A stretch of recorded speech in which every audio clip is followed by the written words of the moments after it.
नमस्कार, मैं Baljeet Dhaka pinnacle publication से आप सभी का स्वागत करता हूं। और पिनेकल की जो ये किताबें हैं, 8 किताबें, जो 8th एडिशन है, मई 2026 तक जितने भी एग्जाम हुए हैं, जो एडुकेटिव बेस्ड पैटर्न पे एग्जाम हुए हैं और जो पहले एग्जाम हुए थे, वो सारे इसमें इंक्लूड कर दिए गए हैं। इसका मतलब क्या है कि मार्केट में सबसे लेटेस्ट किताब है, पिनेकल की किताब है 8th एडिशन। कहां तक अपडेटेड है? मई 2026 तक अपडेटेड है। सारे कंटेंट अपडेटेड कर दिए गए हैं।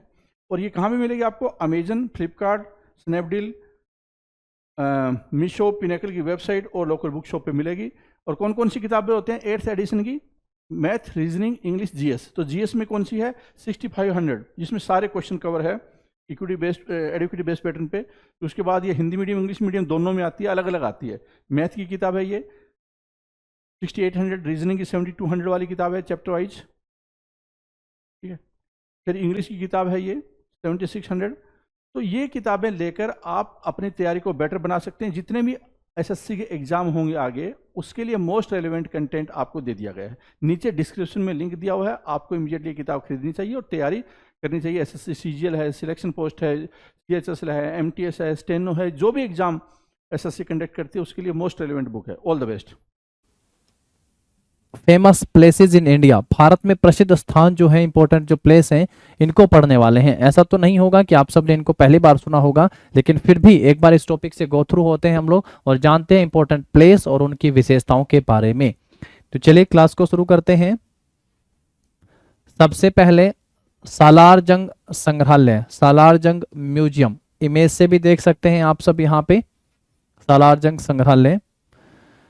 सालार जंग संग्रहालय है कहाँ पे? तो ये है हैदराबाद शहर में। सालार जंग संग्रहालय हैदराबाद शहर। अब हैदराबाद कहाँ पे है? तेलंगाना में है। नदी का नाम पूछेगा तो मूसी नदी के तट पर है। मूसी नदी के दक्षिणी तट पर दार उल सिफा में स्थित एक कला संग्रहालय है, एक आर्ट म्यूजियम हो गया है। इसकी स्थापना 16 दिसंबर 1951 को हुई थी। इसकी स्थापना कब होती है? तो 16 दिसंबर 1951 को जो है सालार जंग संग्रहालय की स्थापना होती है। द सालार जंग museum is an art museum. सबसे पहला ही पॉइंट है कि आर्ट म्यूजियम है, लोकेटेड एट दार उल शिफा on the southern bank of river का नाम ध्यान रखोगे, Musi river, in the city of Hyderabad Telangana. तो हैदराबाद तेलंगाना में स्थित है सालार जंग संग्रहालय। इट वॉज स्टेब्लिश्ड ऑन 16 दिसंबर 1951। 16 दिसंबर 1951 को जो है इसकी स्थापना की गई थी, सालार जंग संग्रहालय। नेक्स्ट पे आते हैं। इसके बाद नेक्स्ट है रानी की वाव, यूनेस्को में भी शामिल है रानी की वाव। ये सारी बातें हम लोग पीछे पढ़ चुके हैं, बस एक बार इस टॉपिक से गो थ्रू होते हैं यहाँ से और इन सभी साइट्स के कुछ और इंपॉर्टेंट पॉइंट जो है इनको हम लोग यहाँ से जान लेते हैं। रानी की वाव है कहाँ पे? तो आंसर होगा गुजरात के पाटन शहर में स्थित एक बावड़ी हो गई है, तालाब टाइप। ये सरस्वती नदी के तट पर स्थित है। इसके निर्माण का श्रेय 11वीं शताब्दी के चालुक्य राजा भीम प्रथम की पत्नी उदयमती को दिया जाता है। निर्माण का श्रेय 11वीं शताब्दी के चालुक्य राजा भीम फर्स्ट की पत्नी उदयमती ने इसका निर्माण करवाया।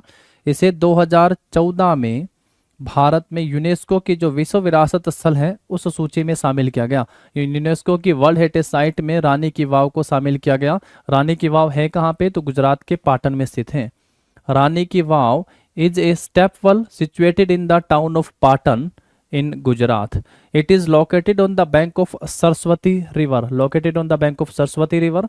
Its construction is attributed to Udaymati, the spouse of 11th century Chalukya king Bhim first, and it has been listed. ये सबसे important point है, listed as one of the UNESCO World Heritage Site in India since 2014. 2014 में UNESCO की विश्व विरासत सूची में से शामिल किया गया था। गुजरात में है। गुजरात के धोलावीरा जो है सिंधु घाटी सभ्यता स्थल, इंडस वैली सिविलाइजेशन साइट है, उसको भी जो है यूनेस्को में शामिल किया गया है लास्ट टाइम। वाराणसी भारत की सांस्कृतिक राजधानी कह सकते हैं। एससीओ की भी पर्यटन और सांस्कृतिक राजधानी हो गई है। पर्यटन और सांस्कृतिक कैपिटल आप इसे कह सकते हैं वाराणसी। आप सब जानते हैं कि कहाँ स्थित है। चलिए थोड़ा सा यहां से पढ़ लेते हैं। वाराणसी को बनारस और काशी के नाम से भी जाना जाता है। ये उत्तर भारत में गंगा नदी पर बसा एक शहर है जिसका हिंदू संस्कृति में तीर्थ यात्रा, मृत्यु और शोक की परंपराओं में एक केंद्रीय स्थान है। काशी इसका प्राचीन नाम है जो 2500 साल पहले इसी नाम के राज्य से जुड़ा था। पवित्र शहर वाराणसी प्राचीन काशी जनपद की राजधानी था। काशी की राजधानी पढ़ के आते हैं, काशी की काशी या काशी वाराणसी भी कह देते हैं। वाराणसी दुनिया के सबसे पुराने शहरों में से एक है। बाकी मेन पॉइंट है कि ये भारत की सांस्कृतिक राजधानी भी इसे कह दिया जाता है। और इसके साथ साथ एससीओ की भी जो है संघाई सहयोग संगठन पढ़ के आते हैं, तो एससीओ की भी पर्यटन और सांस्कृतिक पर्यटन और सांस्कृतिक राजधानी से चुना गया है। Varanasi is also known as Banaras and Kashi. It is a city located on the Ganga River in northern India that has a central place in the tradition of pilgrimage, death, and mourning in the Hindu culture. Kashi, its ancient name was associated with the kingdom of the same name 2500 years ago, and the holy city Varanasi was the capital of the ancient Kashi जनपद। जब 16 महाजनपद पढ़ के आते हैं तो उसी में से काशी की राजधानी भी रहा। And Varanasi one of the oldest cities, दुनिया के सबसे आप यूँ कह सकते हैं प्राचीन शहरों में से एक हो गया है काशी। देन औरंगाबाद पढ़ के आते हैं। औरंगाबाद कहाँ पे है तो आप सबको इसके बारे में भी पता है, औरंगाबाद है महाराष्ट्र में। औरंगाबाद कहाँ पे दोस्तों, तो औरंगाबाद हो गया है महाराष्ट्र में। इसकी स्थापना कब की गई थी तो इसमें यहाँ पे एक बीबी का मकबरा भी है, तो बीबी का मकबरा भी आप कहेंगे, बीबी का मकबरा औरंगाबाद महाराष्ट्र में। औरंगजेब ने बनवाया था इसे, और कब बनवाया था तो 1660 में। और ये देख सकते हैं आप सब, ये हूबहू नकल बताया जाता है किसकी, ताजमहल की। हूबहू नकल किसकी बताया जाता है तो रेप्लिका कह देंगे आप लोग। रेप्लिका मतलब होता है कॉपी, रेप्लिका ऑफ ताजमहल कहेंगे। हूबहू ताजमहल की नकल माना जाता है। चलो आगे बढ़ेंगे, फिर इसके बाद औरंगाबाद के बारे में पढ़ेंगे। औरंगाबाद को आधिकारिक तौर पर छत्रपति संभाजी नगर के रूप में जाना जाता है आधिकारिक रूप से, जो भारतीय राज्य महाराष्ट्र में स्थित है। इस शहर को सूती वस्त्र और कलात्मक रेशमी कपड़ों के प्रमुख उत्पादन केंद्र के रूप में जाना जाता है। अजंता और एलोरा की गुफाओं जैसे पर्यटन स्थल के साथ साथ ये शहर एक लोकप्रिय पर्यटन केंद्र भी है। इसे सिटी ऑफ गेट्स के नाम से भी जाना जाता है।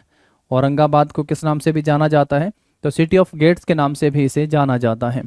Aurangabad officially known as Chhatrapati Sambhaji Nagar is a city in the Indian state of Maharashtra. This city is known as major production centre of cotton, textile and artistic silk fabrics. The city is also a popular tourism hub with tourist destination like Ajanta and Ellora. तो अजंता और एलोरा की गुफाएं भी हैं यहाँ। It is also known as city of gate, ये important, इसका आप यूँ कह सकते हैं ज्योग्राफिकल नेम हो गया, भौगोलिक नाम भी है, तो इसको सिटी ऑफ गेट्स के नाम से भी औरंगाबाद को जाना जाता है। औरंगाबाद कहाँ पे है, महाराष्ट्र में। देन पुष्कर, पुष्कर कहाँ है मेरे दोस्तों, राजस्थान में है पुष्कर। पुष्कर में मेला भी लगता है राजस्थान में, ऊंटों का सबसे बड़ा मेला, घोड़ों का भी सबसे बड़ा मेला आप कह सकते हैं, जिसका आयोजन कहाँ पे होता है, पुष्कर राजस्थान में होता है। सर्वाधिक फॉरेनर ट्रेवलर, सबसे ज्यादा विदेशी यात्री राजस्थान में अगर किसी मेले में आते हैं तो वो पुष्कर में आते हैं। सबसे ज्यादा विदेशी यात्री कहाँ पे आते हैं, पुष्कर में। चलो ब्रह्म टेम्पल भी है, ब्रह्मा का मंदिर भी है यहाँ पे, ये भी ध्यान रखेंगे। चलो पुष्कर के बारे में जानते हैं यहाँ से। पुष्कर अजमेर शहर के पास अजमेर में स्थित एक शहर है, यह अजमेर के पास स्थित एक शहर हो गया है। राजस्थान में अजमेर जिले में पुष्कर तहसील मुख्यालय है। पुष्कर झील के तट पर स्थित, जिसमें कई घाट जहां तीर्थयात्री स्नान करते हैं। हिंदुओं और सिखों का तीर्थ स्थल भी माना जाता है। पुष्कर मंदिरों में सबसे प्रसिद्ध लाल शिखर वाला ब्रह्मा मंदिर है। तो पूछा जाता है इकलौता ब्रह्मा का मंदिर कहाँ पे और फेमस ब्रह्मा टेम्पल कहाँ पे स्थित है, तो पुष्कर अजमेर में स्थित है। पुष्कर अपने वार्षिक मेले, ये बहुत फेमस है, एग्जाम में पूछा जाता है। पुष्कर ऊंट मेला के लिए प्रसिद्ध है, जिसमें मवेशियों, घोड़ों और ऊंटों का व्यापार होता है। वैसे अगर पूछा जाए राजस्थान में सरकारी तौर पर सबसे ज्यादा पशु मेले का आयोजन कहाँ पे किया जाता है, तो नागौर आंसर कर देंगे आप सब। नागौर में सबसे ज्यादा पशु मेले का आयोजन होता है। और अगर आप सबसे पूछा जाए भारत और एशिया का सबसे बड़ा पशु मेले का आयोजन कहाँ पे किया जाता है, तो सोनपुर बिहार में। कहाँ पे लगता है सबसे बड़ा पशु मेला, तो सोनपुर बिहार में जो है सबसे बड़ा पशु मेला लगता है। सोनपुर बिहार में सबसे बड़ा पशु मेला लगता है। जौनपुर बिहार में सबसे बड़ा पशु मेले का आयोजन किया जाता है, ध्यान रखेंगे। Pushkar is a city near Ajmer city and headquarter of Pushkar tehsil in the Ajmer district of Rajasthan. Headquarter Ajmer में हो गया। It is located on the shore of Pushkar lake which has many ghats where pilgrimage bath. It is a pilgrimage site for Hindu and Sikh and the most famous among Pushkar temple is the red spired Brahma temple. इसमें सबसे प्रसिद्ध जो हो गया है पुष्कर में वो ब्रह्मा का मंदिर है। Pushkar is a famous for its annual fair. Pushkar जो है अपने वार्षिक मेले के लिए जाना जाता है, कौन सा, जिसमें पुष्कर कैमल फेयर हो गया है, पुष्कर कैमल फेयर, ध्यान रखेंगे। And featuring a trading fete of cattle horses and camels. खास करके तो ऊंटों का भारत में सबसे बड़े मेले का आयोजन पुष्कर में ही होता है। इसके साथ साथ घोड़ों का व्यापार के लिए भी इस मेले को जाना जाता है। तो पुष्कर का मेला लगता कहाँ पे है, अजमेर राजस्थान में। चलो आगे बढ़ो फिर, नेक्स्ट देखो कुशीनगर। ये स्थान महात्मा बुद्धा से जुड़ा हुआ है, यानी बुद्धा से आप कह सकते हैं महात्मा बुद्ध से जुड़ा हुआ है, बुद्धा से। यहाँ पे महात्मा बुद्ध ने जो है निर्वाण, या यूं कह सकते हैं महानिर्वाण, या उनकी डेथ मृत्यु यहाँ पे होती है, जिसको निर्वाण या महानिर्वाण के नाम से जाना गया। जब भी महात्मा बुद्ध को पढ़ के आते हैं हम लोग पढ़ते हैं महात्मा बुद्ध का जन्म कहाँ पे हुआ था, लुम्बिनी में महात्मा बुद्ध का जन्म होता है। ये जो इंपॉर्टेंट पॉइंट पढ़ने वाले होते हैं, एक तो आप सबको ध्यान रखना है महात्मा बुद्ध का जन्म जो है वो कहाँ पे हुआ, फर्स्ट वन। सेकेंड वन होता है इनलाइटनमेंट। इनलाइटनमेंट जो है महात्मा गांधी को महात्मा बुद्ध को कहाँ पे प्राप्त हुआ। उसके बाद जो है थर्ड पॉइंट जो है महात्मा बुद्ध से आप सबको जो ध्यान रखना है, Mahatma Buddha. Third point first sermon, Mahatma Buddha ने जो है अपना पहला उपदेश जो है वो कहाँ पे दिया। एंड फोर्थ पॉइंट जो है निर्वाण कहाँ पे प्राप्त होता है महात्मा बुद्ध को। ये सबसे इंपॉर्टेंट पॉइंट है जिनके बारे में आपको पता होना आवश्यक है। तो बोन महात्मा बुद्ध का जन्म जो है वो कहाँ पे होता है, तो लुम्बिनी में महात्मा बुद्ध का जन्म होता है, लुम्बिनी में। एनलाइटनमेंट महात्मा बुद्ध को कहाँ पे प्राप्त होता है, तो बोध गया कहाँ पे स्थित है, बिहार में, बोध गया में ज्ञान की प्राप्ति होती है। पहला उपदेश महात्मा बुद्ध ने कहाँ पे दिया था, सारनाथ में दिया था महात्मा बुद्ध ने पहला उपदेश, यूपी में। और इनको निर्वाण की प्राप्ति जो कहाँ पे, तो ये आप सब यहाँ पे देख पा रहे हैं कुशीनारा, इसको कुशीनगर भी कह दिया गया है। तो चारों के चारों पॉइंट बहुत बेसिक हैं, ये आपको पता होना आवश्यक है, यहाँ से सीधे पेपर में क्वेश्चन पूछे जाते हैं। चलिए अभी कुशीनगर के बारे में थोड़ा यहाँ से जान लेते हैं। कुशीनगर कहाँ पे स्थित है, तो ये उत्तर प्रदेश के कुशीनगर जिले का एक कस्बा भी है। कुशीनगर एक महत्वपूर्ण और लोकप्रिय लिखा हुआ है, ये क्या है, इमेज से भी पता चला, एक बौद्ध तीर्थ स्थल है। कुशीनगर क्या होगा दोस्तों, एक बौद्ध तीर्थ स्थल है जहाँ भगवान बुद्ध ने महापरिनिर्वाण प्राप्त किया। इनकी मृत्यु होते महापरिनिर्वाण प्राप्त करते हैं, तो अंतिम उपदेश यहाँ पे देते हैं कि अपह दीपो भवय। वर्तमान कुशीनगर की पहचान कुशावती पूर्व बुद्ध काल में और कुशीनारा बुद्ध के बौद्ध बाद काल में जो है इससे की जाती है। एक पॉइंट आप सबको यहाँ से यही पता होना चाहिए कि ये बौद्ध तीर्थस्थल के रूप में इसको जाना जाता है, जहाँ भगवान बुद्ध ने जो है महापरिनिर्वाण प्राप्त करा था। और है कहाँ पे भाई, पहला उपदेश वाला बताया था आप सबको, वो सारनाथ, ध्यान रखेंगे, ठीक है, उत्तर प्रदेश में स्थित है। Kushinagar is a town in a Kushinagar district of Uttar Pradesh. Kushinagar is an important and popular Buddhist pilgrimage site. बौद्ध धार्मिक स्थल है where lord Buddha attend Mahaparinirvana. The present Kushinagar is identified with Kushavati, किस नाम से, कुशावती के नाम से, इन द परी Buddha period and Kushinara in the post Buddha period. तो परी बुद्धा पीरियड में इसको किस नाम से जाना गया, Kushavati, and post Buddha period में जो है इसको कुशीनारा के नाम से जाना गया। चलो नेक्स्ट साइट, नेक्स्ट प्लेस पे आते हैं। इसके बाद पानीपत। पानीपत की दो तरीके से पहचान है, एक तो पानीपत को जो है हैंडलूम के काम में, या हिंदी में कहोगे तो बुनकरों के शहर के नाम से जो है पानीपत को जाना जाता है, बुनकरों का शहर कहा जाता है पानीपत को। और एक आप सब कह सकते हैं सिटी ऑफ वॉर के नाम से पानीपत को जाना जाता है, सिटी ऑफ वॉर के नाम से पानीपत में सिटी ऑफ वॉर, क्योंकि युद्ध के स्थल के रूप में पानीपत प्रसिद्ध है। इसी के साथ यहीं पर पानीपत का जो पहला युद्ध होता है, आई होप आप सबको जो है तीनों युद्ध के बारे में जानकारी होगी। अगर आप सबसे फर्स्ट बैटल ऑफ पानीपत पूछते हैं तो आप सबका आंसर होता है कि पानीपत का पहला युद्ध 1526 में लड़ा गया था। अगर आप सबसे पूछे सेकंड बैटल ऑफ पानीपत कब होता है तो 5 नवंबर 1556 को होता है। और अगर आप सबसे पूछे कि थर्ड बैटल ऑफ पानीपत कब होता है तो आंसर होगा 1761 में। तो युद्धों का शहर भी कह दिया जाता है, ये भी ध्यान रखना है। पानीपत का जो पहला युद्ध हुआ था ये किसके बीच होता है तो ये बाबर और इब्राहिम लोदी के बीच होता है। बाबर और इब्राहिम लोदी के बीच जो है ये युद्ध लड़ा गया था। इब्राहिम लोदी के बीच में युद्ध लड़ा गया था। इस युद्ध में जो है बाबर की जीत होती है। 5 नवंबर 1556 को दूसरा युद्ध होता है अकबर और हेमू के बीच में। अकबर और हेमू के बीच में जो है ये युद्ध होता है। निश्चित तौर पर इस युद्ध में भी जो है अकबर की ही जीत होती है। बैरम खान इस युद्ध में लड़ाई लड़ता है। तीसरे नंबर पे जो है मराठा और अहमद शाह अब्दाली।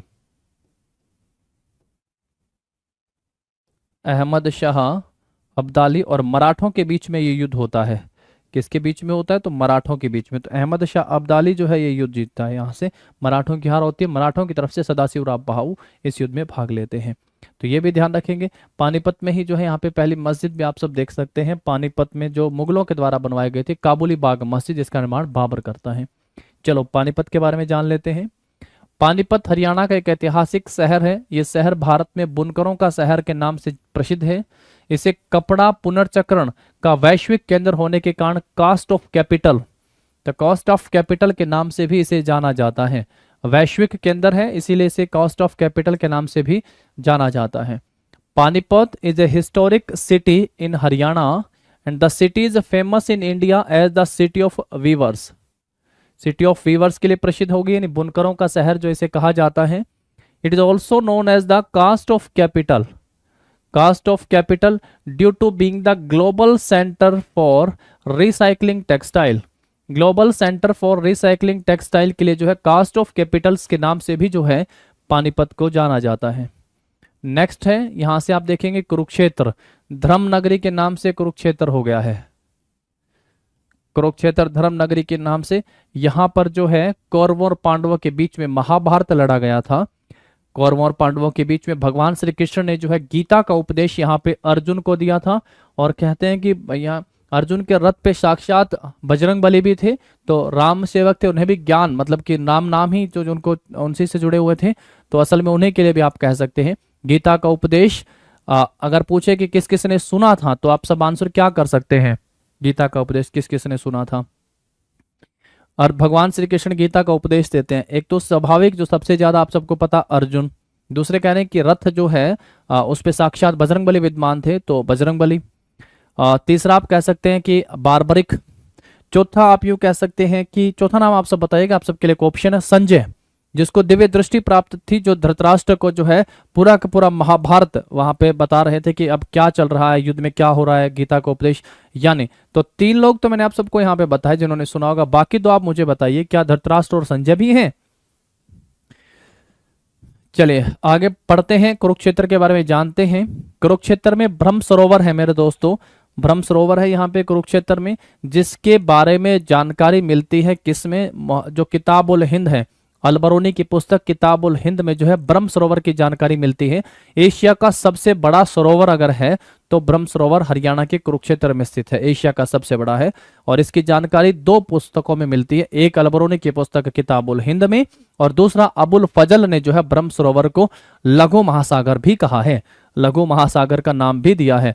तो कुरुक्षेत्र भारतीय राज्य हरियाणा में कुरुक्षेत्र जिले का एक शहर, तो कुरुक्षेत्र जो है वही है कुरुक्षेत्र में ही। तो इसे प्राचीन समय में थानेसर के नाम से भी जाना जाता था। तो क्या कहते थे, थानेसर आज भी कहा जाता है। इकलौता हरियाणा का ऐसा शहर, ऐसा असेंबली हो गई है जिसके नाम से कोई विधानसभा की सीट नहीं है। इतना पढ़ के आते हैं कुरुक्षेत्र, लेकिन कुरुक्षेत्र के नाम से संपूर्ण हरियाणा की 90 विधानसभा सीटों में कोई भी विधानसभा की सीट कुरुक्षेत्र के नाम से नहीं है, थानेसर के नाम से है, थानेसर। और थानेसर राजा हर्षवर्धन यानी वर्धन वंश की राजधानी आप सब पढ़ के आए होंगे, हर्षवर्धन की राजधानी आप सब पढ़ के आएंगे, कैपिटल है हर्षवर्धन की। और एक और इंपॉर्टेंट पॉइंट आपको बताऊं कि थानेसर में ही जो है कुरुक्षेत्र नाम से विश्वविद्यालय भी है, कुरुक्षेत्र यूनिवर्सिटी भी है यहाँ पे, कुरुक्षेत्र यूनिवर्सिटी। इसकी फाउंडेशन स्टोन जो है या इसके स्थापना का समय अगर आप सबसे पूछे कुरुक्षेत्र विश्वविद्यालय तो 1956 में 1956 में। कौन इसकी नींव रखेगा भाई? नाम उस समय के भारत के जो राष्ट्रपति थे डॉक्टर राजेंद्र प्रसाद ने।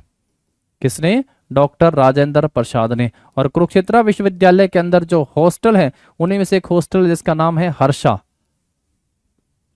हर्षा भवन या हर्षा हॉस्टल हो गया है। ये भी ध्यान रखने वाला पॉइंट है, ये भी आप सब बिल्कुल ध्यान रखिए। इसे धर्म क्षेत्र या कर्तव्य का क्षेत्र और भगवत गीता की भूमि के रूप में भी जाना जाता है। Kurukshetra is a city and administrative headquarter of Kurukshetra district in the Indian state of Haryana. It is also known as Dharma Kshetra, realm of duty and is the land of the Bhagavad Gita.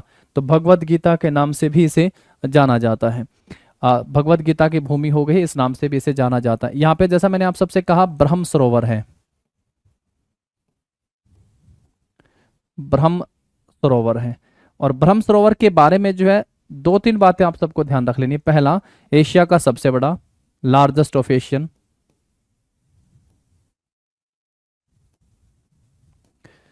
Largest of Asia. उसके बाद जो है किताब उल हिंद में अलबरूनी की पुस्तक आती है, किताब उल हिंद में जो है इस सरोवर का जिक्र मिलता है। अलबरूनी ने इस पुस्तक को लिखा था, अलबरूनी की बुक जो है इसमें जिक्र आता है। और सेकंड जो है अबुल फजल, अकबरनामा की रचना करने वाला और अकबर के नवरत्नों में शामिल अबुल फजल ने जो है इसे लघु महासागर कहा है। किस नाम से पुकारा भाई? ये ध्यान रखना है, इसे लघु महासागर कहा है, लघु महासागर। हरियाणा में स्टेट एग्जाम में तो पूछा भी जाता है, बहुत बहुत इंपॉर्टेंट है। चारों तरफ से पक्का बना हुआ सरोवर कौन सा है? तो ये सरोवर है ब्रह्म सरोवर, चारों तरफ से पक्का बना हुआ है। चलो आगे बढ़ते हैं। फिर इसके बाद हम लोग सिलचर के बारे में यहां से जानते हैं। सिलचर ये कहाँ पे है? सिलचर, सिलचर असम में हो गया है। इसके बारे में पढ़ते हैं, देखिएगा। सिलचर एक शहर है और असम राज्य के कछार जिले का मुख्यालय भी है सिलचर। ये बराक नदी के तट पर स्थित है। नदी का नाम पूछेगा तो on the bank of Barak river, जो दक्षिण असम की प्रमुख नदियों में से एक है। इसकी स्थापना 1832 में, इसकी स्थापना कब की गई थी? 1832 में। किसने? कैप्टन थॉमस फिशर के द्वारा, कैप्टन थॉमस फिशर के द्वारा जो है इसकी स्थापना की गई, जब उन्होंने कछार का मुख्यालय सिलचर के जानीगंज में स्थानांतरित कर दिया था। तो स्थापना 1832 में कैप्टन थॉमस फिशर के द्वारा की गई। कछार का मुख्यालय सिलचर जानीगंज में स्थानांतरित करा था। सिलचर जो है दुनिया का पहला पोलो क्लब और पहला प्रतिस्पर्धा पोलो मैच का स्थल है। यानी पोलो क्लब के नाम से भी पहला क्लब भी यहाँ पे सिलचर में, और दूसरा जो है पहला प्रतिस्पर्धा पोलो मैच भी यहीं पे हुआ। Silchar is a city and the headquarter of the Cachar district of the state of Assam. Mains point तो यही हो गया भाई, ध्यान रखना है स्टेट्स का नाम सिलचर, असम में। It is located on the bank of Barak river, Barak नदी के किनारे पर स्थित है। One of the major rivers of the south Assam, तो साउथ दक्षिण एशिया की सबसे मुख्य नदियों में से एक है। It was founded by the captain, किसके द्वारा? Captain Thomas Fisher. और कब? 1832 में जो है कैप्टन थॉमस फिशर के द्वारा जो है इसकी स्थापना की गई थी। When he shifted the headquarter of the Kachar to Janganj in Silchar. Silchar is the site of the world's first polo club and first competitive polo match. First polo club की और फर्स्ट कम्पिटेटिव पोलो मैच की site के नाम से भी जो है सिलचर को जाना जाता है। चलिए आगे बढ़ते हैं। फिर इसके बाद नेक्स्ट पे आ जाओ, अब पढ़ते हैं धुबरी के बारे में, एक टूरिज्म प्लेस। धुबरी भारतीय राज्य असम में धुबरी जिले का एक पुराना शहर और मुख्यालय हो गया है। यह ब्रह्मपुत्र नदी के तट पर स्थित एक ऐतिहासिक महत्व का पुराना शहर हो गया है। ब्रह्मपुत्र नदी, ब्रह्मपुत्र नदी जो है सबसे पहले तो भाई ये एंटर कहाँ पे करती है? नामचा बड़वा से यू टर्न लेती है ये नदी और एंट्री करती है अरुणाचल प्रदेश में। ये कहाँ पर एंटर करती है? भारत में। तो अरुणाचल प्रदेश में जो इसकी एंट्री होती है उस समय इसका नाम जो है किस नाम से इसको जाना जाता है? तो इसको दिहांग के नाम से जाना जाता है, दिहांग के नाम से। और ये नदी जो है तिब्बत में, तिब्बत में से क्या कहते हैं? तिब्बत में से सांगपो या तसांगपो के नाम से जाना जाता है। और ब्रह्मपुत्र नदी का नाम जो है, इस ब्रह्मपुत्र नदी का नाम असम में ही ब्रह्मपुत्र पड़ता है, असम में ब्रह्मपुत्र नाम से इसे जाना जाता है। Dhubri is an old town and headquarter of Dhubri district in the Indian states of Assam, Assam में है। And it is an old town on the bank of the Brahmaputra river which is historical significance, ऐतिहासिक महत्व का एक स्थल हो गया है, ब्रह्मपुत्र नदी के किनारे स्थित है, ध्यान रखेंगे। नेक्स्ट देखो डिब्रूगढ़, डिब्रूगढ़ भी असम में स्थित है। डिब्रूगढ़, डिब्रूगढ़ ऊपरी असम विशाल चाय बागानों के लिए फेमस है, एक औद्योगिक शहर भी है। भारत में डिब्रूगढ़ जिले के मुख्यालय के रूप में जो है असम में राज्य में डिब्रूगढ़ एक डिस्ट्रिक्ट हेडक्वार्टर है। Dibrugarh is an industrial city in upper Assam with sprawling tea gardens, मुख्य रूप से तो इसको चाय बागानों के लिए ही जाना जाता है। It serve as the headquarters of Dibrugarh district in the state of Assam, Assam राज्य में डिब्रूगढ़। तो ध्यान रखेंगे प्लेस, मेन तो हमारा ये ना, बाकी डिटेल तो हम लोग इसको इन सबको अलग अलग जगह में पढ़ के आ चुके हैं। मेन पॉइंट ध्यान रखने किस राज्य में स्थित है। डिब्रूगढ़ हो गया आपका असम में। अब है Tezpur, city of eternal romance, Tezpur. यहां से अलग अलग आप तेजपुर एक पैटर्न सेल के रूप में जो है इमेज देख सकते हैं।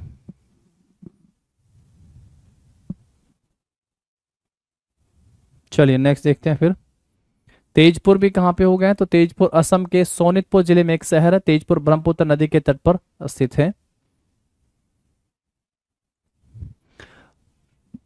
Tezpur is a city and urban agglomeration in Sonitpur district of Assam and Tezpur is located on the banks of the river of Brahmaputra. तो जैसा मैंने कहा था ये सारे के सारे पॉइंट जो हम लोग पहले पढ़ चुके हैं, बस एक बार हमें यहाँ से गो थ्रू हो जाना है फटाफट से, क्योंकि हमारी बुक में इसको अलग से भी टॉपिक में बताया गया, ताकि आप सबका ध्यान भी इधर आए कि सारी बातें पेपर में पूछी गई हैं। पंचमढ़ी, पंचमढ़ी कहाँ पे हो गया दोस्तों, पंचमढ़ी हो गया है मध्य प्रदेश में।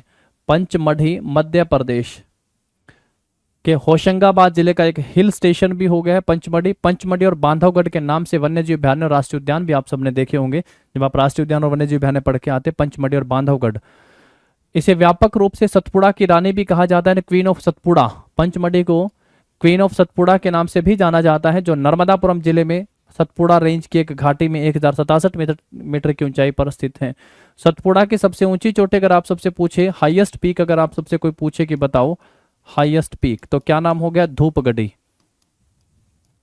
क्या ध्यान रखोगे, धूपगढ़ी जो है सतपुड़ा की सबसे ऊंची चोटी हो गई है, और यहां से ताप्ती नदी का उद्गम होता है। ताप्ती नदी का उद्गम यहां से होता है। 1067 मीटर की ऊंचाई पर जो है ये स्थित है। पंचमढ़ी है क्या, एक हिल स्टेशन के रूप में भी याद रखो, in Hoshangabad district of Madhya Pradesh में। It is widely known as Satpura की रानी या the queen of Satpura, Satpura की रानी या क्वीन ऑफ सतपुड़ा के नाम से भी। Situated at the height of 106 metre in a valley of the Satpura range in Narmadapuram district. कहाँ पे, नर्मदापुरम डिस्ट्रिक्ट में स्थित है सतपुड़ा रेंज में। सतपुड़ा की हाईएस्ट पीक पूछेगा तो आप सब आंसर कर दीजिएगा, धूपगढ़ी जो सतपुड़ा की हाईएस्ट पीक है। और यहाँ से कौन सी नदी का उद्गम होता है, तो तापी रिवर का यहाँ से उद्गम होता है। नेक्स्ट आता है अमरकंटक। अमरकंटक मेघालय, प्लेटू ऑफ मेघालय पढ़ के आते हैं, छत्तीसगढ़ मध्य प्रदेश सीमा पर स्थित है, छत्तीसगढ़ में कहेंगे। और यहाँ की सबसे ऊंची चोटी जो है वो अमरकंटक पढ़ के आते हैं, यहाँ से कई नदियों का उद्गम भी होता है। चलिए इनके बारे में जान लेते हैं पहले। यहाँ से अमरकंटक, अमरकंटक जो है ये कहाँ पे स्थित हो गया है दोस्तों, अमरकंटक मध्य प्रदेश के अनूपपुरम में एक तीर्थ नगरी और नगर पंचायत के रूप में जो है आप अमरकंटक को जानते और पढ़ के आए होंगे। नर्मदा नदी, सोन नदी, जोहिला नदी जो कि सोन की सहायक नदी है, यहाँ से इनका उद्गम होता है। अगर हम लोग प्लेट्यू ऑफ मेघालय पढ़ के आते हैं, प्लेट्यू ऑफ मेघालय, इसकी हाईएस्ट पीक है अमरकंटक। हाईएस्ट पीक में पढ़ के आते हैं अमरकंटक। अगर हमसे पूछेगा तो हम क्या आंसर करेंगे, अमरकंटक। और अमरकंटक से जो है, अमरकंटक से कई नदियों का उद्गम होता है। अगर सबसे पहले अगर आप इस तरीके से अमरकंटक को एक पीक के रूप में बनाते हैं तो इस साइड हम लोग कहेंगे कि पश्चिम वेस्ट से, इस साइड हम लोग कहेंगे आपका नॉर्थ से, उत्तर से, और यहाँ से हम लोग कहेंगे कि साउथ से, दक्षिण से। तो यहाँ से जो नदियों का उद्गम होता है वो ध्यान रखना है आप सबको। क्या सबसे पहले पश्चिम से जो है कौन सी नदी का उद्गम होता है, नर्मदा, नर्मदा नदी का उद्गम होता है। नॉर्थ से जो अगर आप सब देखेंगे तो सोन नदी का उद्गम होता है, सोन नदी निकलती है यहाँ से। और अगर साउथ से अगर आप सबसे पूछे कि दक्षिण से कौन सी नदी निकलती है, तो महानदी। किस नाम से भी, तो महानदी का उद्गम होता है। तो ये बहुत महत्वपूर्ण क्वेश्चन है। नर्मदा नदी जो है मध्य प्रदेश में धुआंधार बहती है, तो नर्मदा नदी पर यहाँ पे आप सबको एक ध्यान रखना है, यहीं पर सेम जगह मैं आप सबको बता रहा हूँ, नर्मदा नदी पर जो है एक वाटरफॉल है जिसका नाम है धुआंधार। धुआंधार वाटरफॉल, नर्मदा नदी। राज्य का नाम पूछेगा तो मध्य प्रदेश बताएंगे। महानदी जो है उड़ीसा, ध्यान रखोगे राज्य उड़ीसा। कौन सा राज्य ध्यान रखना है मेरे दोस्तों, उड़ीसा। यहां पर भारत का सबसे बड़ा बांध है, largest dam of India, largest dam of India. तो ये जो पहाड़ी एक श्रृंखला के रूप में होती है, आप यूं नहीं कह सकते कि किसी एक ही राज्य में, तो मध्य प्रदेश छत्तीसगढ़ दोनों ही आप सब इसके लिए ध्यान रखेंगे। Amarkantak is a pilgrimage town and a nagar panchayat in Anuppur Madhya Pradesh. This is where the Narmada river, the Son river and Johila river originate. यहाँ से नदियाँ, तो जोहिला जो है वो सोन की एक सहायक हो गई है, ट्रिब्यूटरी हो गई है सोन रिवर की, इसको आप अलग से भी यहाँ से ध्यान रखेंगे, सोन की ट्रिब्यूटरी के रूप में, सहायक नदी के नाम से भी। चलो आगे बढ़ो फिर इसके बाद नेक्स्ट देखो, नेक्स्ट है कोडाई कनाल। कोडाई कनाल इमेज से देखिए, फिर हम लोग कोडाई कनाल के बारे में दो बातें यहाँ से जान लेते हैं। कोडाई कनाल भी क्या है, एक हिल स्टेशन है। कोडाई कनाल एक हिल स्टेशन, राज्य का नाम तमिलनाडु। किस राज्य में स्थित है ये, तमिलनाडु राज्य में स्थित है, डिंडीगुल जिले में। तमिल भाषा में इसके नाम का अर्थ है वन का शहर, सॉरी वन का उपहार, वन का उपहार। एक नाम याद आया मुझे, बनास, हिंदी में लिख देता हूँ, बनास नदी है राजस्थान में, बनास नदी है राजस्थान में, और इसे वनों की आशा कहते हैं। राजस्थान में इसे क्या कहते हैं, वनों की आशा। तो बस ऐसे एक नाम याद आया तो मैंने यहाँ पे लिखा, आप ध्यान रखेंगे। वन का उपहार तमिल भाषा में किसका अर्थ हो गया है, तो कोडाई कनाल। कोडाई कनाल है कहाँ पे, एक हिल स्टेशन है तमिलनाडु राज्य में, और इसे क्या कहते हैं तमिल भाषा में, तो इसे वन का उपहार कहते हैं। Kodaikanal is a hill station which is located in Dindigul district in the states of Tamil Nadu. राज्य का नाम पूछेगा Tamil Nadu. Its name in Tamil language means the gift of the forest. किस नाम से भी, तो the gift of the forest, यानी यहाँ पे क्या मतलब हो गया है, वनों का उपहार के नाम से भी इसे जाना जाता है। आगे बढ़िएगा, माउंट आबू, कौन नहीं जानता होगा माउंट आबू को, राजस्थान में है ना, आप सबको पता होगा राजस्थान में माउंट आबू। जहां से इमेज से देख सकते हैं आप सब। आगे बढ़ते हैं, इनके बारे में जानते हैं। माउंट आबू राजस्थान राज्य के सिरोही जिले में अरावली रेंज में एक हिल स्टेशन है। अरावली, अरावली की भारत में, अरावली जो है एक तो पुराना वल्लित पर्वत हो गया है, पुराना वल्लित पर्वत है अरावली, पहला तो पॉइंट ध्यान रखेंगे, पुराना वल्लित पर्वत है। और दूसरा जो पॉइंट हो गया है, अरावली की भारत में सबसे ऊंची चोटी, हाईएस्ट पीक जो है, अरावली की भारत में सबसे हाईएस्ट पीक हो गई है, ये भी कहाँ पे स्थित है, तो ये भी माउंट आबू राजस्थान में। नाम ध्यान रखोगे, गुरु शिखर, माउंट आबू के नजदीक गुरु शिखर जो है 1722 मीटर की ऊंचाई के साथ अरावली की भारत में सबसे ऊंची चोटी है। लिखा भी अब, पर्वत की सबसे ऊंची चोटी गुरु शिखर। इसे रेगिस्तान में एक सादवल ओएसिस के रूप में जाना जाता है, क्योंकि इसकी ऊंचाई पर नदियों, झीलों और झरनों का और सदाबहार जंगलों का निवास है। इसकी ऊंचाई पर जंगल भी है, नदियां भी हैं और झीलें, झरने, ये सब है, इसलिए रेगिस्तान का एक सादवल या ओएसिस के नाम से भी इसे जाना जाता है। ओएसिस ध्यान रखेंगे। Mount Abu is a hill station in the Aravalli range in Sirohi district of the state of Rajasthan. The highest peak on the mountain is Guru Shikhar. Highest peak कौन सी होगी इस माउंटेन की, तो गुरु शिखर ध्यान रखेंगे। It is known as an oasis in the desert, an oasis in the desert के नाम से भी, as it is home to river, lakes, springs and mangrove forest at its height. तो इसे जो है किस नाम से जाना गया है, इसकी ऊंचाई पर नदियां, झीलों और झरनों और सदाबहार जंगलों का निवास है, इसलिए इसे an oasis in the desert के नाम से भी जाना जाता है, तो ओएसिस इन डिजर्ट। नेक्स्ट पे आते हैं बद्रीनाथ। बद्रीनाथ भी आप सब पहले पढ़ के आ चुके हैं हम लोग। बद्रीनाथ चलिए यहाँ से भी कुछ पॉइंट जान लेते हैं। पहला जो आप सबको पता है, बद्रीनाथ भारत के किस राज्य में स्थित है? तो उत्तराखंड राज्य के चमोली जिले में एक स्थित और नगर पंचायत, एक हिंदू पवित्र स्थान है। ये भारत के 4 धाम की तीर्थ यात्राओं में शामिल है। भारत के 4 धाम की तीर्थ यात्राओं में से एक हो गया है बद्रीनाथ, 4 स्थलों में से एक। और भारत के छोटे 4 धाम तीर्थ यात्रा पर परिपथों का, छोटे 4 धाम तो चारों के चारों ही उत्तराखंड में, उन्हीं में से एक बद्रीनाथ, केदारनाथ, गंगोत्री और यमुनोत्री, ये छोटे 4 धाम हैं। तो छोटे 4 धाम में से भी एक है ये, और जो भारत के 4 धाम हैं उन्हीं में से भी एक है, जिसमें हम लोग बद्रीनाथ को पढ़ के आते हैं। बद्रीनाथ, द्वारकाधीश, और एक हम लोग पढ़ के आते हैं पुरी, रामेश्वरम, ये ध्यान रखोगे। और यहाँ पे हो गए हैं आपके उत्तराखंड में छोटे 4 धाम। Badrinath is a town and nagar panchayat in Chamoli district in the state of Uttarakhand. है कहाँ पे? उत्तराखंड में। It is a Hindu holy palace and it is one of the 4 site in India's 4 dham pilgrimage and is also part of India's Chota 4 धाम। तो India के छोटे 4 धाम, छोटा 4 dham pilgrimage circuit में भी ये शामिल है, ये भी ध्यान रखना आप सबको। चलो नेक्स्ट देखो, इसके बाद फिर पन्हाड़ा। पन्हाड़ा दुर्ग के बारे में भी आप सब पहले पढ़ के आ चुके हैं। चलिए इनके बारे में जान लेते हैं। पन्हाड़ा कहाँ पे स्थित है? महाराष्ट्र में है पन्हाड़ा। महाराष्ट्र के कोल्हापुर जिले में एक हिल स्टेशन के रूप में है। पन्हाड़ा महाराष्ट्र का सबसे छोटा शहर और एक नगर परिषद होने के नाते यह शहर तेजी से विकसित भी हो रहा है। पन्हाड़ा महाराष्ट्र का सबसे छोटा शहर हो गया है।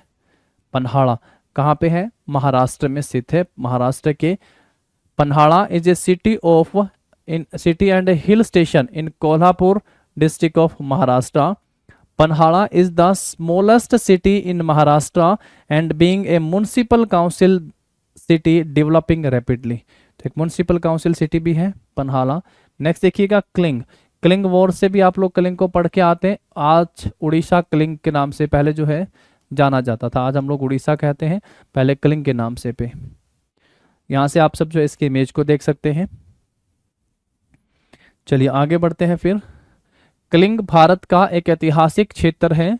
क्लिंग, इसे आमतौर पर महानदी जो उड़ीसा का शोक भी कहलाती है, और यहाँ पर जो है उड़ीसा में महानदी पर ही भारत का सबसे बड़ा बांध भी है।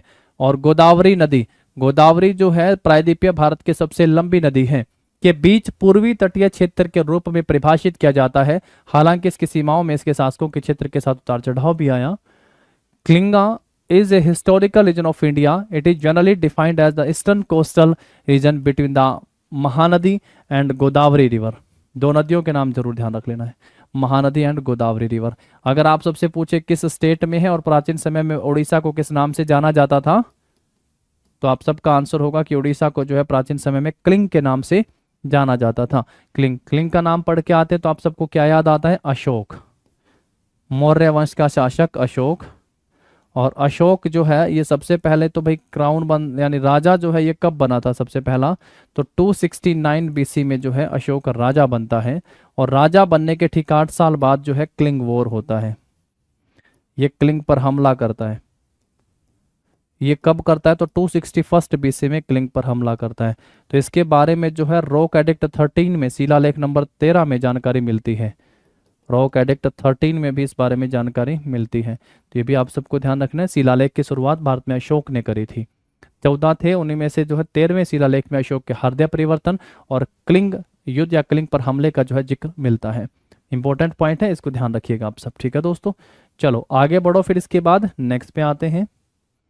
नेक्स्ट है कन्याकुमारी। तमिलनाडु में स्थित कन्याकुमारी। कन्याकुमारी जिसे कैप कोमोरिन के नाम से भी जाना जाता है, कैप कोमोरिन के नाम से कन्याकुमारी को जाना जाता है। तमिलनाडु में कन्याकुमारी जिले का एक शहर है। शहर के तट पर देवी कन्याकुमारी कुमारी देवी को समर्पित एक मंदिर जिसके नाम पर इस शहर का नाम रखा गया। इंपॉर्टेंट पॉइंट है, कैप कोमोरिन के नाम से इसे जाना जाता है। और दूसरा, ये किस राज्य में स्थित है? तो ये तमिलनाडु राज्य में स्थित हो गया है Kanyakumari. Kanyakumari is also known as Cape Comorin is a city in Kanyakumari district Tamil Nadu. ये दो ही बातें हैं जो आप सबको यहाँ से एग्जाम ओरिएंटेड है, जिनको आपको ध्यान रखना है।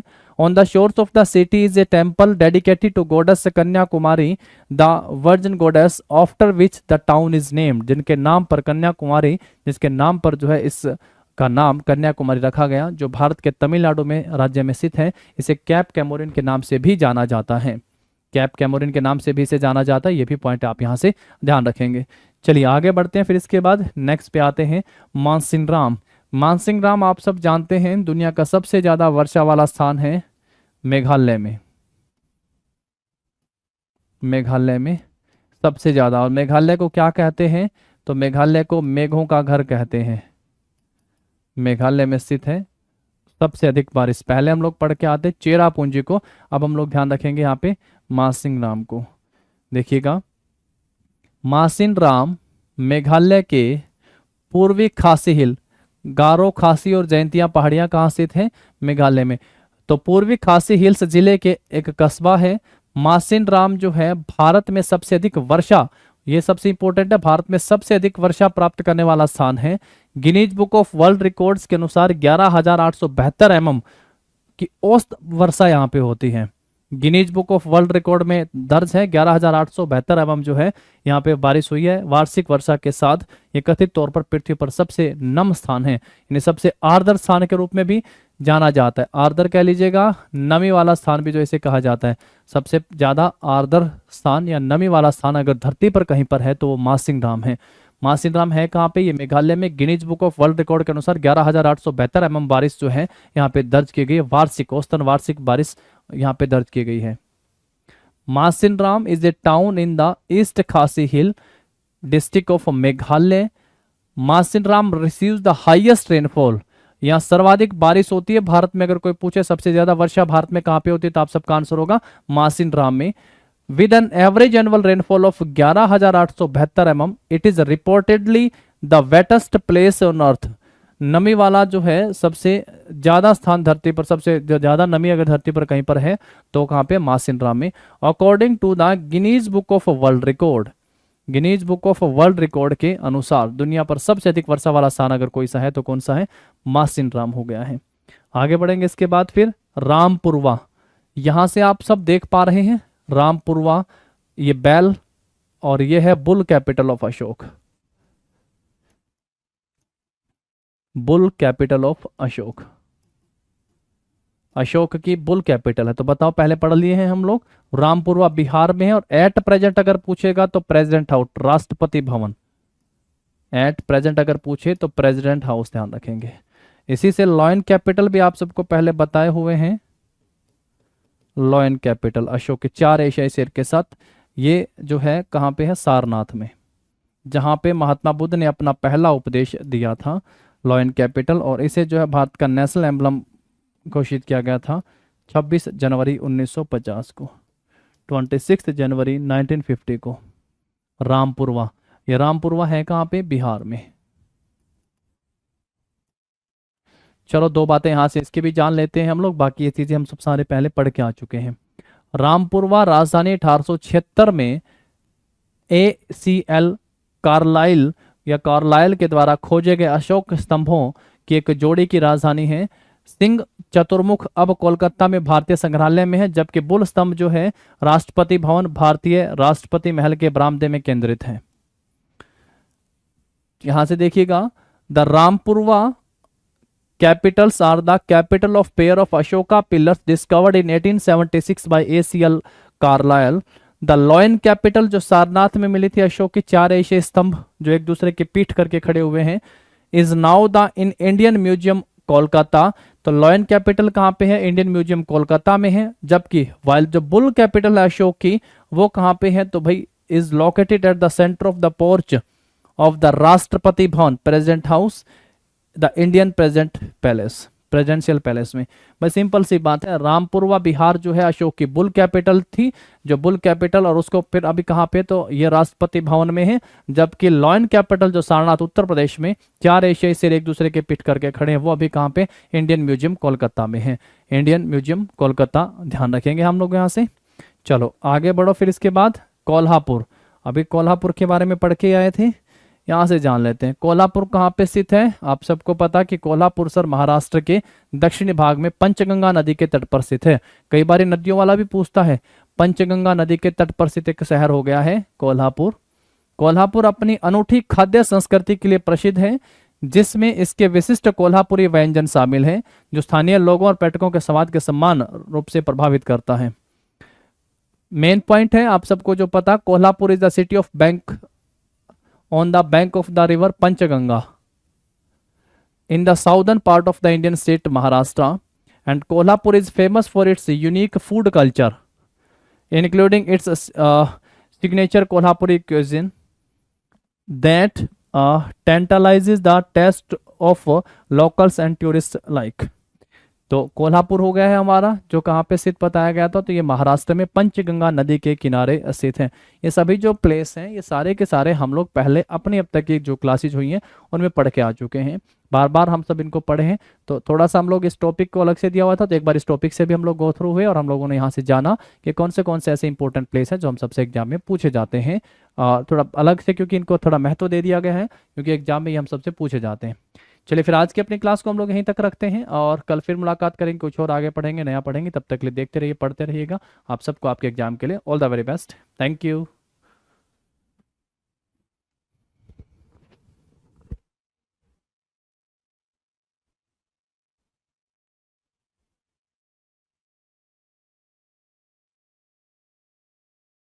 पिनेकल पब्लिकेशन ने लॉन्च कर दिया है एसएससी जीएस थ्योरी की किताब 2026-27 के लिए। 4th एडिशन है इसका, हिंदी मीडियम इंग्लिश मीडियम में अलग अलग आती है। क्या खास बात है इसकी मैं आपको बताऊंगा।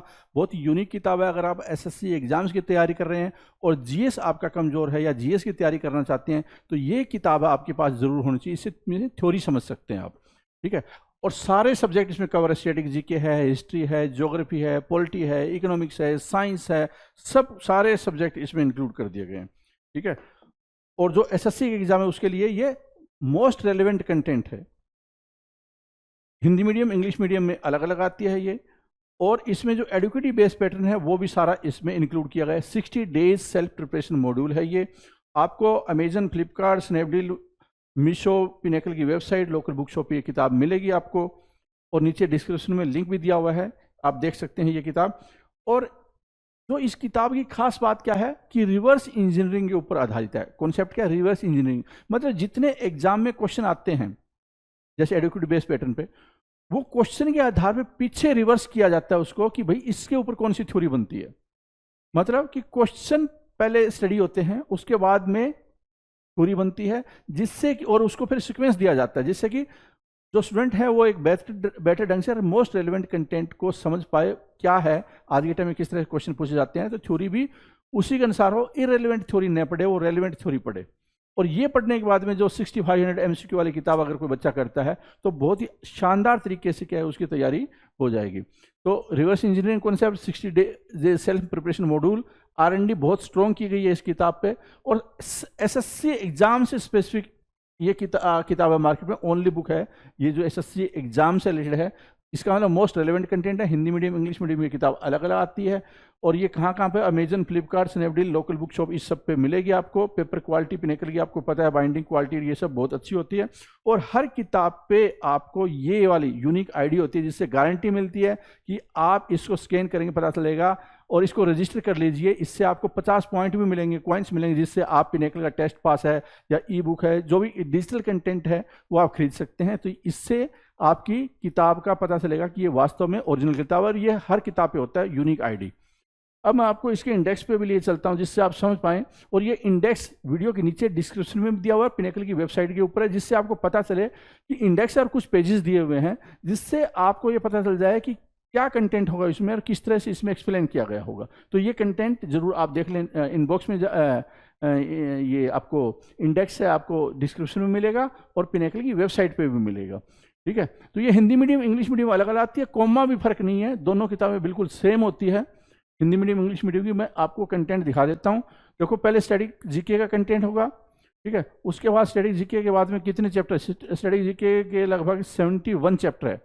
71 चैप्टर, फिर एंशिएंट हिस्ट्री स्टार्ट होता है, उसके बाद में मिडल हिस्ट्री, उसके बाद में आपको मॉडर्न हिस्ट्री, ठीक है, कौन सी चीज़ें कहाँ पे, सारी चीज़ें आपको नजर आएगी। उसके बाद में आपको ज्योग्राफी, ये सारी चीज़ें नजर आएगी, ये देखिए, ठीक है। और ये साथ में क्या, ये नंबर ऑफ डेज कि कौन से दिन ये आप करेंगे, तो आपको स्ट्रक्चर्ड वे में प्रिपरेशन मिल जाती है करने को। बायोलॉजी हो गई, उसके बाद में आप चलेंगे इन्वायरमेंट एंड इकोलॉजी के बाद में फिर ये थ्योरी स्टार्ट हो जाती है। ये इंडेक्स था और ये थ्योरी स्टार्ट हो जाती है। थ्योरी आपको इस तरह से मिलेगी। जो मोस्ट रेलेवेंट कंटेंट है, इसी तरह का एग्जाम में आजकल क्वेश्चन आते हैं। तो पिनेकर की किताब से अगर तैयारी करते हैं, एसएससी से मोस्ट रेलेवेंट किताब बन जाती है एसएससी की। और उसके बाद में आप एमसीक्यू किताब जरूर कर लें, जिससे आपको पता चल जाए कि जो आपने पढ़ा है वो कितना आपको आ रहा है या नहीं आ रहा है। तो इस तरह से आपको क्या मिलेगा, थ्योरी का पोर्शन मिलेगा। ठीक है, नीचे डिस्क्रिप्शन में लिंक दे दिए गए हैं। All the best.